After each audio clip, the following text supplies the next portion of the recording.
Hi, my name's Ali Cain. I'm a freelance finance journalist and the host of the Buy That Business podcast. Each episode, we interview expert business brokers about everything you need to know when it comes to buying and selling a business.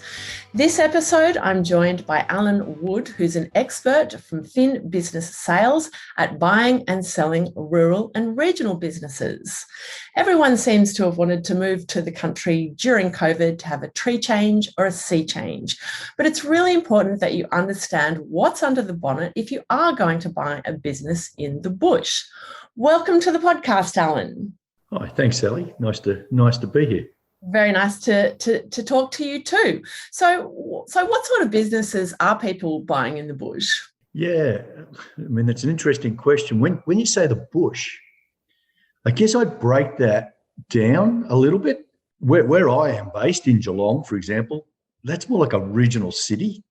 Sure. And the sorts of businesses that we're buying in Geelong these days are very similar to what you would get in Melbourne Metro. Sure. But then there's the surrounds of Geelong, Greater Geelong they would call that, and the Bellarine Peninsula, the Surf Coast. And in those areas, you're getting obviously a lot of hospitality, a lot of tourism, but also lots of trade and trade services. And as you move out, you've got your regional centres still. And with the boom that you mentioned in your intro, you're starting to get a lot of construction, more people moving out.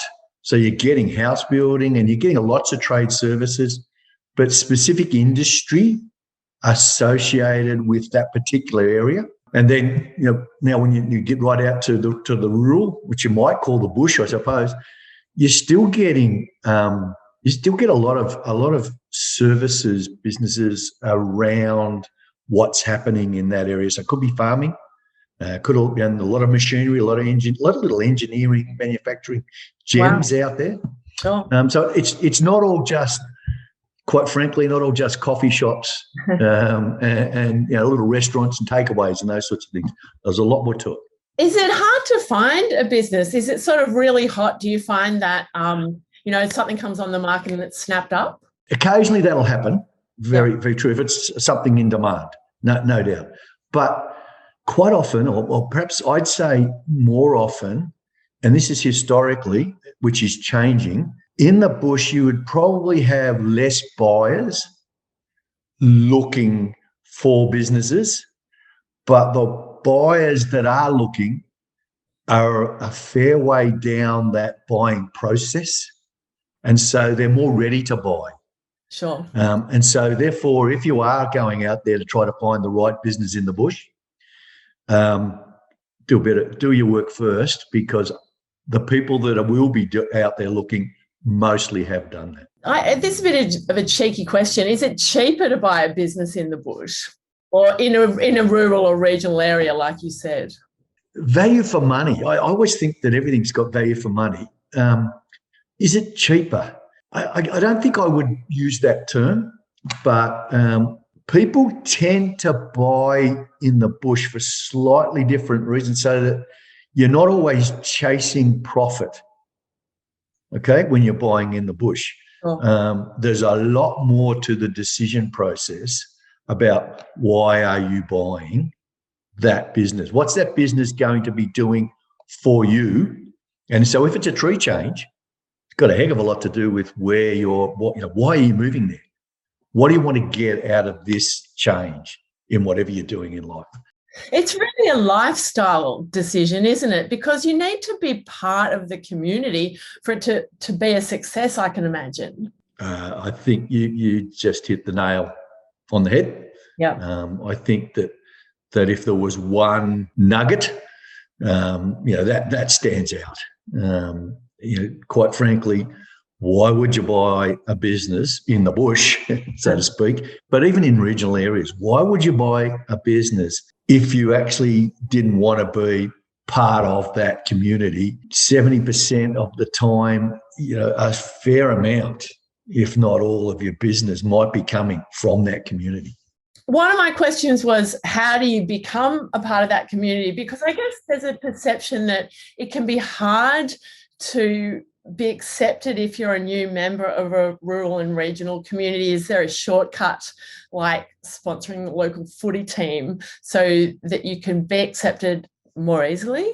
In spite of what you might hear, I think regional communities and rural communities are extremely welcoming.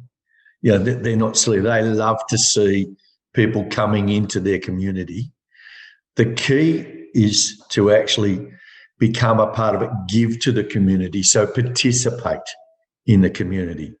And if you have that in your head, and usually that's one of the reasons why, I mean, I think buying a business in the local community is a great way to get yourself involved in the community. You can say sponsor the local footy team, but don't just sponsor it. Get down and get involved. Involvement and involvement in what the community and what's important to the community. So, to be honest, the further out, the more rural, the more relevant that becomes.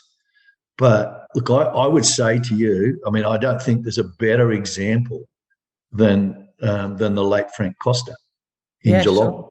Now, you look at Geelong, it's a big city and it's growing rapidly, and it's one of the fastest growing cities in the country. Yeah, that's it. 4 years, 5 years, 6 years maybe ago, when they were closing Ford factory and Alcara and so on, everyone was really concerned. Now have a look. It's quite vibrant. But if you go back to the Frank Costa motto, I mean, he was running a national business, but when he started, it was all about the community, and he got involved. So that involvement, I think, is the key. So I think for the audience, tell everyone who Frank is and what his involvement is in the community, or was in the community, I should say. Well, look, Frank Costa started many, many years ago a small fruit and veggie business in Geelong, and he built that into a huge national business. But he's extremely, I mean, he had a lot of kids, great family, and he's pretty probably well known for his involvement with the Geelong Football Club. That's it. But it wasn't just the Geelong Football Club. It was everything that he did about community, and it was the way that he treated people. There's bad news and bad reputations travel fast in the country. So if you're new coming in and you're prepared to participate and put in people, they will welcome you with open arms. Do not ruin your reputation early, because you've got nowhere to go. That's it. And I think that's, your comment about him having lots of kids is really important, because I think in the bush, it is a family affair, and you often find that multiple generations are involved in the business, and that's what makes it a success. Is that what you see as well? Well, yes, it can be. And yes, there's often history. And sometimes, you'll often hear people say that, you're not a local unless you've been there all your life. You weren't born there, so you're not a local. Just put that aside. The locals are very, very welcoming. It's the lifestyle. So if someone's buying a business, that's one of the critical decision processes. Why are we moving here? Why are we doing this? What does this mean for our family? That's it. And so you'll find you get to know the community through your family. Can you think back to all the businesses that you've sold in your area, and even on a no-names basis, think of, a favourite one that gave you a lot of satisfaction because you saw it become a real success after you either bought or sold it? There's been some incredible gems. There's some that really sort of touched me. One of the first ones that I sold, a dumbwaiter. This chap manufactured dumbwaiters. He created the design himself.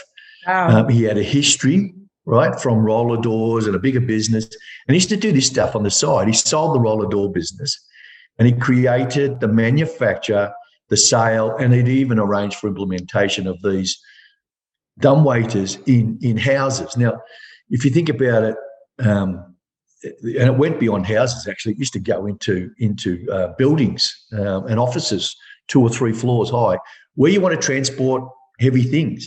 And you think about a lot of the houses built today, denser in the cities. you had 2 stories, sometimes 3 because they got a garage under. Yeah. And so you're coming out with the shopping and you got to get the shopping.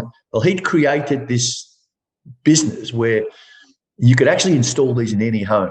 And he had this unique system, a pulley system of how he actually did it so that it was easy to install. Anyhow, cut a long story short, the chap that bought this business was going to shift it to the bush. And he was an ex-farmer. And he'd sold his farm and he moved into town. You know, he'd really downsized to probably only about 20 acres. But he had his sheds and he needed to be doing stuff. And so he bought this business, which was really successful. And it was really he bought it when it was on the upslope. And to me, that was one of the early ones that we sold.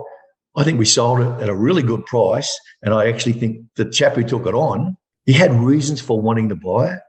And it wasn't just making money. It was to give him something for him to do, having come off the farm. You know, it's not all about price. Sure. So one of my questions is, do you often see the former or the previous owners remain involved in a business? And is that important for its ongoing success, that sort of continuity? Look, horses for courses. Some businesses need that, and it's because there might need to be a long transition. What I would say to you, though, is you know, when you're selling businesses regionally and rurally, it's highly likely that you're going to bump into the previous owner and that they're going to be around unless they're moving out. And they'll always, you know, quite often they've had this business for 30 years, 40 years. So it's their baby. So they'll always be interested. And so, you know, one of the things I would say in dealing with the previous owner, you might not agree with the way they actually ran it or whatever they did, but you respect what they've done. Yes. You're actually, when you're buying a business, you're paying for goodwill. Yes. So you're paying for that. Respect it. Learn as much as you can from them. Try not to be too judgmental over it. And then over time, certainly when you take it over, don't throw the baby out with the bathwater because you just paid for it. Over time, learn how to make the changes that you want. And I expect that there will be sort of some ups and downs through that transition process, and it's really having the resilience to get through that and just, you know, keep on carrying on. Is that something that you see? I don't know. I have a saying. I like to treat success as a journey and not a destination. Great idea. So if you're taking a business on, and again, come back, what's your purpose? Yes. Understand your purpose and focus on your purpose rather than just your goal. You know, if we go back to a long time ago in another life of mine, we used to look at people talking about how to provide the right service, build the right business. Yeah. Imagine if you had a business where the purpose of your business was to make profit. And imagine if you were actually making cars and you said the purpose of our business is to make profit. Well, if you're a customer buying that car, you're thinking about, well, what's in that car if they're trying to make profit? What they should be focused on is to make that vehicle the most luxurious, reliable, whatever it is. That's their purpose. And if you're really, really, really good at your purpose, then you make the profit. So I think more so in the country area, in the rural areas, to have that focus, then it is about the journey and getting better all the time, and the results come. Do you see any new business owners make common mistakes so that we can, I guess, share those mistakes with the audience and potentially help them avoid them? Probably the most common mistake I really worry about is people that have got big plans. Sure. And they just want to change a bit too quick, and they haven't really learnt the business first.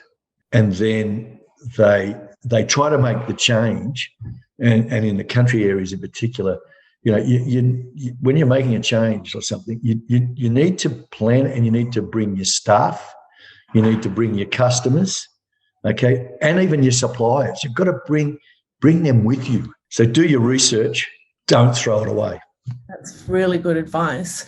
So I guess for some final messages, if you had some top 3 tips for people, and it's not necessarily just in the bush, it's buying businesses generally, what would they be to make a success of it, to make a real go of it? The first one is to really be clear in your head about what it is why are you doing this? What's your purpose? And that may not be just specific business related. It's understand why I'm doing this. Because I can tell you 9 times out of 10, there will not be that perfect business out there.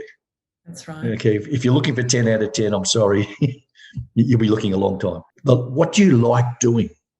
What are the things that you enjoy in your everyday life? Okay. This is all simple stuff, but it's true. So get those basics right. Next step is then, okay, now do your research.